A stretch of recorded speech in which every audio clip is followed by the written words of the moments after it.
Well, hello, everyone, and welcome to the Masters of Travel Advisors podcast series. My name is John Werner. I'm the president of MAST Travel Network.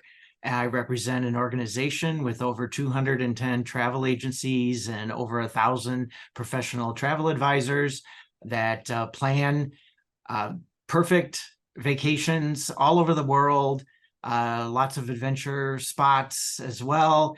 And today we're going to talk about one of those adventure type places, but do it in the context of spending a honeymoon there or a romantic getaway. And with me today, I have a guest, Marc Ahumada, who is with EcoAmerica Tours. And Marc, why don't you introduce yourself more and say what you do and tell us a little bit about your company. Perfect. John, thanks so much. MAST members, love being here. My name is Marc Ahumada, EcoAmerica Tours.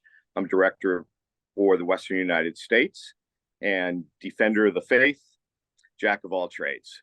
Wear a lot of hats. EcoAmerica Tours has been creating customized journeys for groups and individuals to Central and South America since 1989. We've got expertise, experience, and pioneered a lot of different products and destinations within our region of Latin America. Our specialty is Latin America, and we concentrate on Latin America only.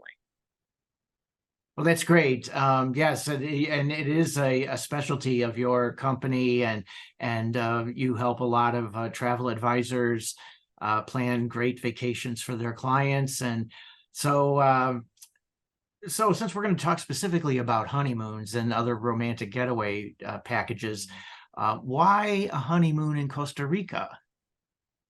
Honeymoon Costa Rica brings two big elements that people are really looking for. Number one, for a honeymoon, they're looking for that romance. They're looking for something unique, something special.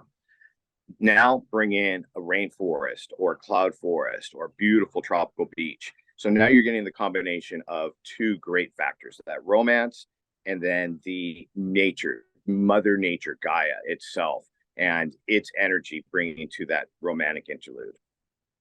Yeah, I mean, it is a beautiful country and a beautiful destination, and there is so much adventure there. Adventure travel is a big segment of the marketplace nowadays. And so then when you combine it with a honeymoon and adventure, what is it that you think is so popular about these kind of, I'll call it a blended trip of honeymoon, romance, and adventure?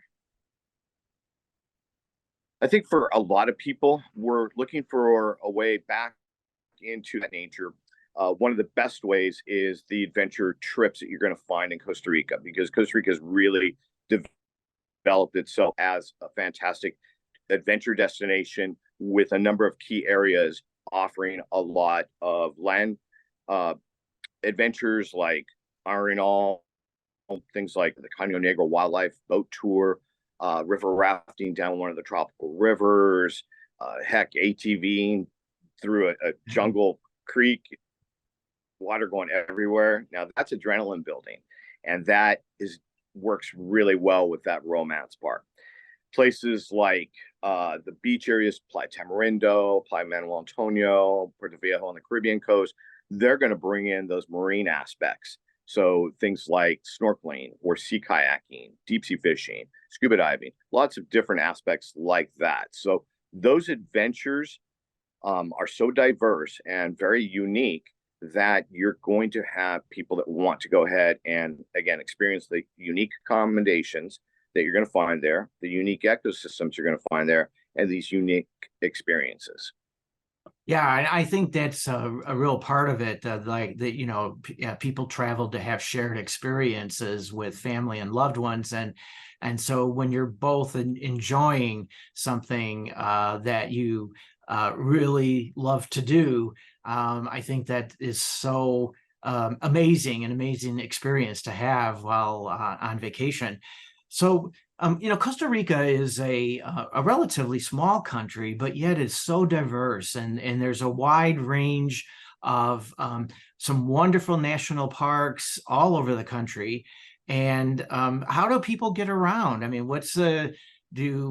when you want to go see more than one place in Costa Rica, you're not just going to go there and plant yourself at a beach resort. You're we're saying, it's adventure. So you're going to want to go get around the country. What's the best way to do that?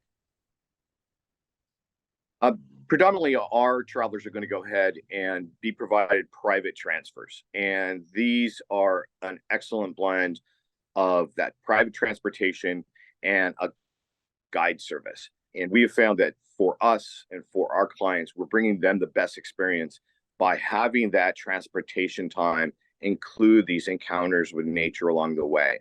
Oftentimes, you'll hear reports back where clients have been, let's say, en route from Arenal to Manuel Antonio. So they end up cutting off the main highway down to Manuel Antonio, going up a little ways, and then hiking up into a beautiful cloud forest waterfall.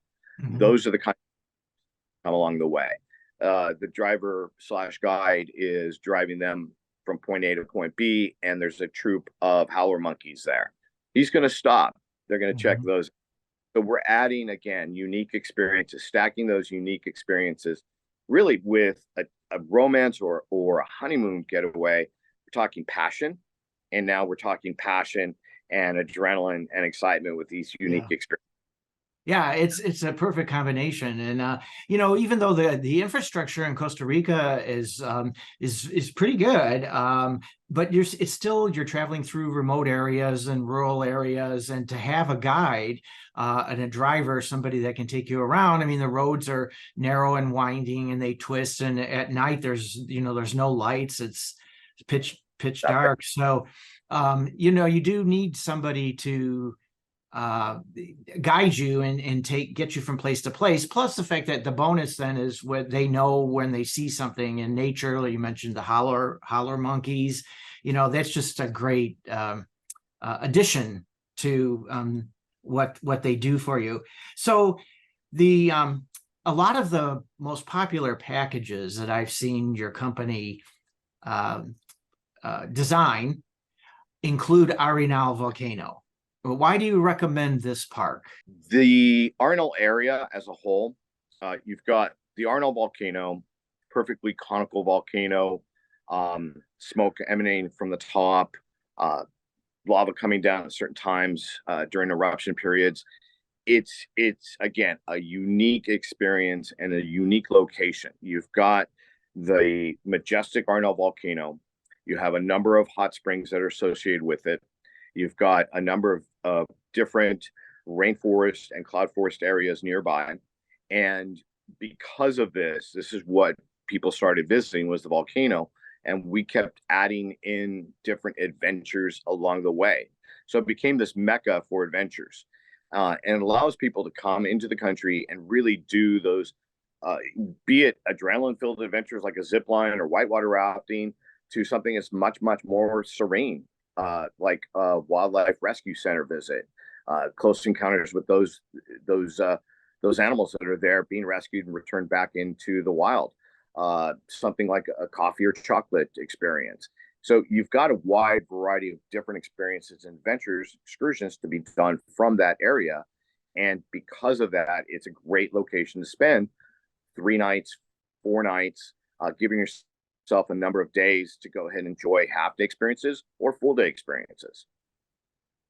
Yeah, very, very true. And also, a few minutes ago, you mentioned Manuel Antonio Beach and the park, and then there's Tamarindo Beach. I mean, there's all very many famous beaches, but what is the difference, let's just say, between Tamarindo and Manuel Antonio Beach?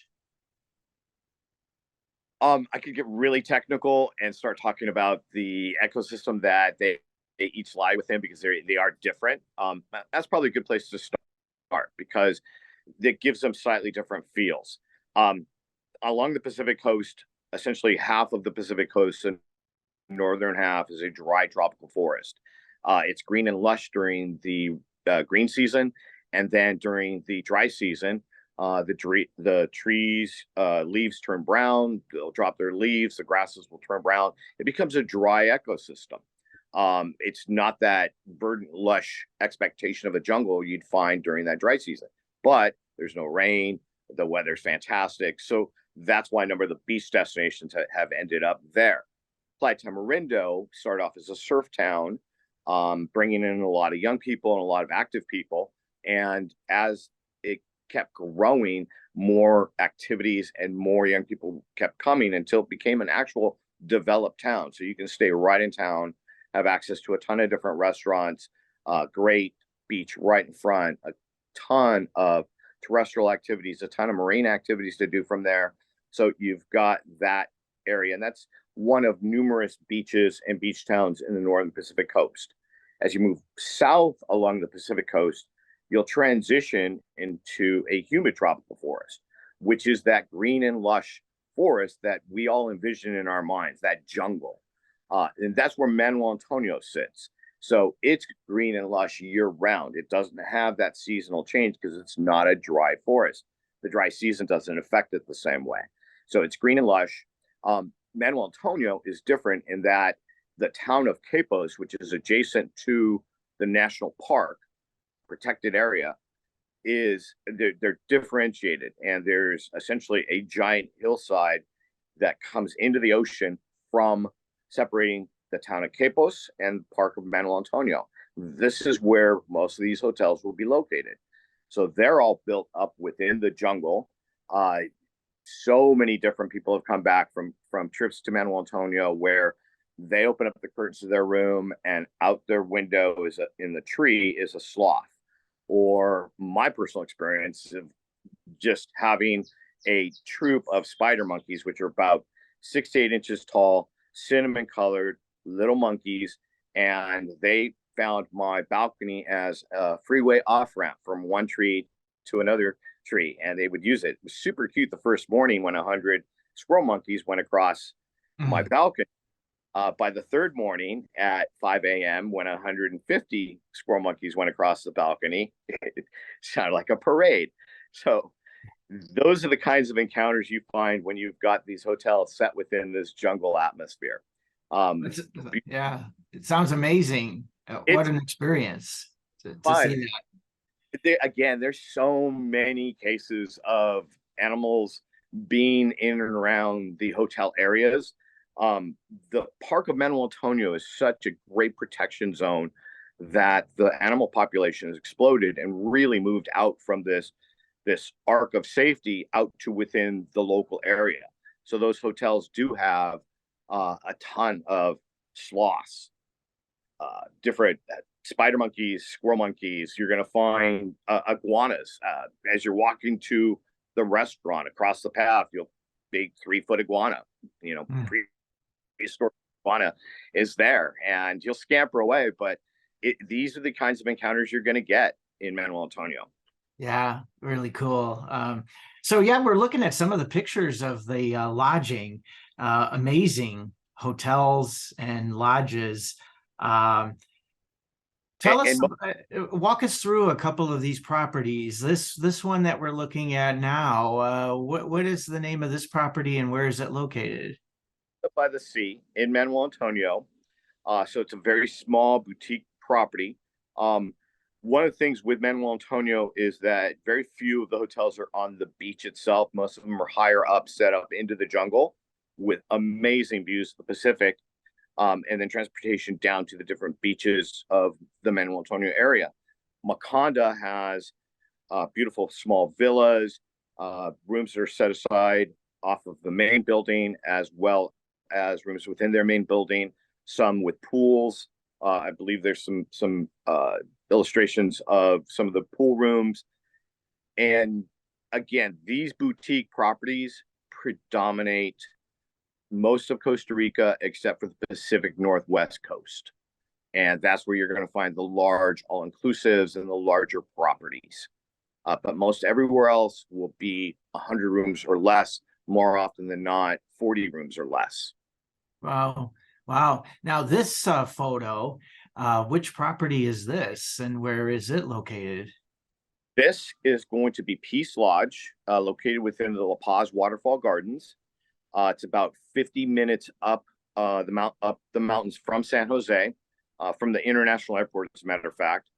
So it's very, very close. It's one of my favorite properties and actually has one of my favorite rooms in the entire region outside of Costa Rica, almost all of Central America. The hotel itself, there's the room. That's going to be your deluxe room. Wow. And the River Rock fireplace out on the patio. You're going to find a hammock. You're going to find in the corner a patio jacuzzi, rock jacuzzi. It looks out over a gorgeous rainforest valley with a series of waterfalls working their way down the river, the La Paz River in the La Paz Waterfall Garden. Back in the bathroom, which is gigantic, a greenhouse roof. You've got essentially an outdoor shower inside this gigantic bathroom. So it's going to be a rock waterfall outdoor shower. You've got another jacuzzi bath. You've got foliage, plants everywhere. Again, you've got the sun glass, greenhouse glass roof. It's a great place for a massage. Have one of the massage artists come into your room after you're hiking for the day and give both a couples massage right in that beautiful room or bathroom, I should say. But overall, this particular lodge, again, very small, boutique property, higher end. Just all the details are well taken care of. Sister property is the Springs in Arenal, another beautiful boutique high-end hotel. But the big draw is, again, this La Paz waterfall garden, this jungle-lined area of just beautiful cascading waterfalls, a whole series of them, as well as the butterfly conservatory that's there, the wildlife rescue center that's there, the serpentarium that's there. They've got a number of facilities at the La Paz Waterfall Gardens in association with the Peace Lodge, which is on site. Yeah, it's gorgeous. And I can see once you're there, I'm sure people feel they say to themselves, we don't want to leave. It's such a, looks like it's so peaceful and just truly gorgeous. Over the years, can we stay here longer? Is it possible? Can you cancel? Yeah. No, I'm sorry. Surprised. There's no availability after date. Yeah. And how many rooms at this happens property then? This property has how many rooms? This about 20 to 30 rooms. Not big at all. It doesn't take much to be sold out. That's for sure. It's amazing. No, that and it. Yeah. So, what should travelers expect when they travel around Costa Rica and they go through the small towns and the remote areas and everything? What are they going to see? And what is their, encounters with the people who live there and that sort of thing? The Costa Ricans, or as they call themselves, ticos or ticas for the girls, females, ticos for the boys, or ticos as a general. The ticos are gracious and hospitable hosts. They love their country. They want to share it with you.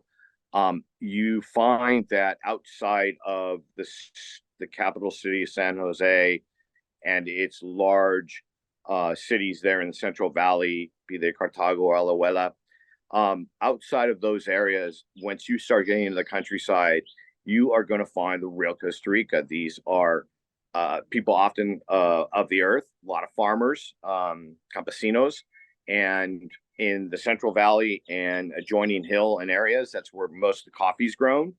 Once you start getting down into the coastal plains, the towns get smaller and the villages get smaller.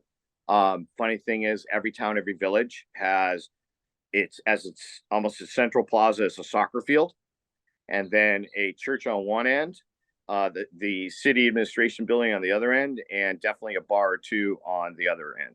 So the road goes right by. So that's like and the people are amazing. They're as I mentioned, very gracious hosts.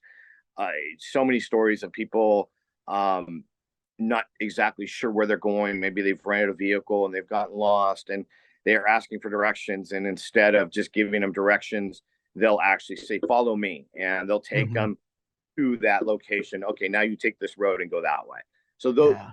that's the kind of hospitality. Not seeing tourists as literally walking dollar signs. Right. You're seeing tourists as special guests, Yeah. and they as best they can. Yeah. It sounds like they definitely are gracious hosts and very proud of where they live, and they want to show uh, it to you. And so um, again, let's talk about cuisine and culinary experiences because that's a big part of everyone's trip. And they always ask about great places to eat and what to eat and what are the local specialties and so on. What can you tell us about all of that? Okay, um, cuisine is developed, and it doesn't have that spiciness you would associate with food from Mexico. Um, and yet it doesn't have a large indigenous influence like other countries in Central America. So most of its culinary influences has come from the United States and Europe as a whole. Um, Presently, the big thing really is the fruits and the exotic fruits.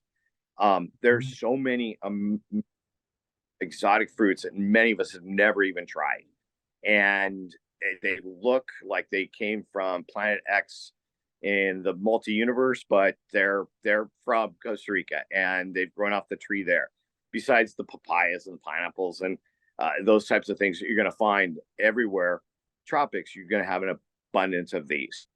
What's also happened is as Costa Rica has developed as a tourism destination, you have so many expats that live in Costa Rica from all over the world that many of the tourist towns, be they Quepos near Manuel Antonio, Tamarindo, Playa Coco, even in and around La Fortuna in the Arenal volcano area, any of those areas where there's been more development, you're going to get these restaurants that have been established by a couple from Rome serving Italian food.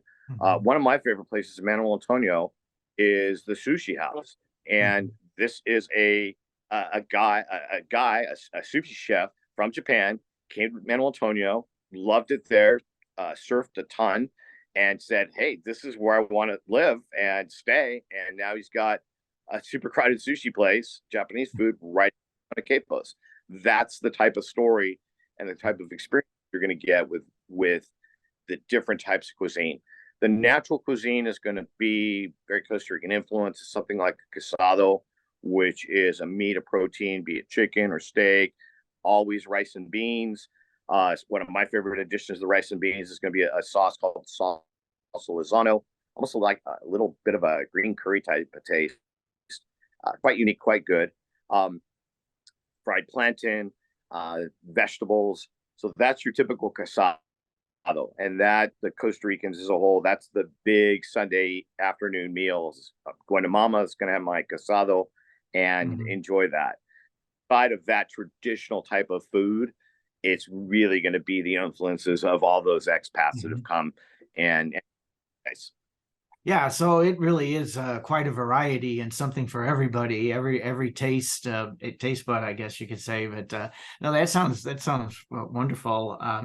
So, what would be some must do or must see experiences? We have talked about a few of the other national parks like Manuel Antonio and Arenal and so forth. What are some other things you have to do when you go there? Okay. Um, the when people ask, my clients want to do the culture in Costa Rica. The culture is nature. That's the culture. It's that green gold. It's what drives the industry in Costa Rica. Tourism is the number one GDP producer for Costa Rica, and because of that, the influence really is on those protected wildlife areas and those different and diverse ecosystems you're going to find there. Now, some of the highlight areas that I personally feel that we haven't touched on at all are going to be things like the Northern Caribbean coast, the flooded forest ecosystem of Tortuguero. Mhm. This area where you come in either by boat or by plane, landing right on the beach, and then taking a boat to your lodge and exploring the entire inland waterways of creeks, uh, uh, canals, and back waterways that are just chock full Mhm. of caimans, Jesus Christ lizards, big giant snapping turtles, the heck, the different monkeys in the trees. You've got ball pythons, you've got bats under trees, you've got all these types of animals, and you're exploring it all by boat in there. I'm going to put it, and it's funny how a child really can get so succinct and so truthful in their saying. Taking my daughter there when she was little, and we're going through, and she's halfway through, experienced just a ton of different animals. Turns to me and goes, "Dad, this is just like the Jungle Boat ride at Disneyland, but it's real." And I'm like, "Hey, you're in the Perfect. jungle behind you. There's all these animals, but they're all real." Yeah. So that's that great experience and that great and unique experience that you're going to find in a place like Tortuguero. It's so cool just to fly in, land on the beach, get in a boat, go to your lodge, get in another boat, go tour. It's super cool, Indiana Jones adventure. And speaking of an Indiana Jones type of adventure, you've got another national park on the South Pacific coast, the western coast. It's the Osa Peninsula, which is a giant peninsula, and the majority of it is protected in the Corcovado National Park. And the northern part of the park lies along Drake Bay. And for, again, that Indiana Jones type of experience, you would fly by small plane, typically the Cessna Caravans, a 16-passenger Grand Mhm. Caravan, and from San Jose to one of the airstrips on the mainland, be it Palma Sur, Rio Sierpe. You land, you climb into the dusty 4x4 because there's dirt roads there. You'll go through some of the area, get to a boat, and then you'll go through a giant mangrove estuary, going through and seeing all the wildlife that's there. Again, an abundance of crocodiles, tons of different bird life, monkeys, sloths, all sorts of things as you make your way through the mangrove swamp. I'm sorry, mangrove estuary. Uh, um, and first out onto Drake Bay. The boat crosses Drake Bay, so it's open ocean in a sense, and then comes up, and it's just this wall of green as you get to the Osa Peninsula. And pull up to the dock of the lodge. Again, a 20, 30 at the biggest room lodge with hundreds of thousands of acres of primary rainforest behind you, and in a place that National Geographic called it the most biologically intense place on Earth. Wow. And that's how you, yes, and that's what you're doing this Indiana Jones adventure, because you're going to spend the next 3-4 nights there Yeah. exploring this beautiful area. Yeah. Oh my gosh. It sounds incredible. So as we get close to wrapping things up here, give us a couple of your tips, the need to know before you go to Costa Rica. What do we need to a person needs to know? Okay. Um, Costa Rica. Here's some of the quick hits, and these are actually for advisors to kind of take in to help gauge putting together logistics, working with us, because everything we do is customized. We talked about earlier about certain romance packages we have; those are just an idea. We customize everything that comes out our door is customized for that client's needs and desires. And number one, that's finding out what their needs and desires. What's the goal of the trip? Anything special they're celebrating? Anything special they want to see or do? Any experience that's on the top of their list? Those are the things that we need to qualify and determine for clients. The next thing is starting to move to logistics. There's two ports of entry for Costa Rica: San Jose in the Central Valley, capital of the country, and Liberia International Airport on the Pacific Northwest coast. Oftentimes, the distances to different places are much better for entry and exit from one airport over another. So that's one of the things that we really want to help people establish. Where can I exit? Where can I enter? And where do I leave from? And where can I go? Another thing, too, is oftentimes those midday flights are going to be your best bet. You don't want to arrive early in the morning. If you are actually, you don't want to depart early in the morning, because if we have to get you from a beach area that's 3 hours away and your flight's at 7 and you've got to check in 2 to 3 hours before that, Right. you've got to be at the airport, or it doesn't work. So, again, those midday arrivals and midday departures are going to be perfect, because if you arrive and we need to get you to Arenal and you arrive at 4:30 p.m., it's dark at 6 all year long. 6 p.m. it's dark, because you're 10 degrees north of the equator. You're almost there. And we don't want to do a transfer at night. As you mentioned, windy roads, no lights, not a lot of guardrails, a lot of people that don't have vehicles that are walking on the side of the road, no sidewalks, things like that. The next thing really is, once we've kind of established port of entry, what time you're getting there, what is that desire? What is the things that you want to see or do, accomplish from the trip? Somebody wants a lot of adrenaline-filled stuff, an adrenaline-filled trip, we'll pack you with a ton of stuff. Somebody doesn't want that, but maybe just a touch here or there, that's easily constructed that way. And like you said, the honeymoons themselves, the focus really is on the couple. And for us, it's choosing and selecting properties that fit their budget, but also really bring them that unique, really enhance the passion, the romance that's there, and trying to bring in that value for them so they get the most out of their trip. That's wonderful, and it seems like very good advice. That everything that you just mentioned is great advice. And so, is there anything else as we close? Anything else you want to tell us? Costa Rica is an amazing destination. It's been developing for numerous years, actually decades. We've been there since its very, very beginning, and so we know it very, very well, extremely well. Filled up passport books so well with so many trips. With that being the case, we're looking to provide our partners, the advisors, that unique experience and unique itinerary that they're looking for, that they're to provide to their clients. And we're partnering with the advisors to do that. That's, for us, they're the most important part of our sales process. Just that is, they are our outside sales force. Everything is done to support them, to make them look good, to cover their backs whenever at all possible for their clients, because that's important to us. Is what's important to them is important to us.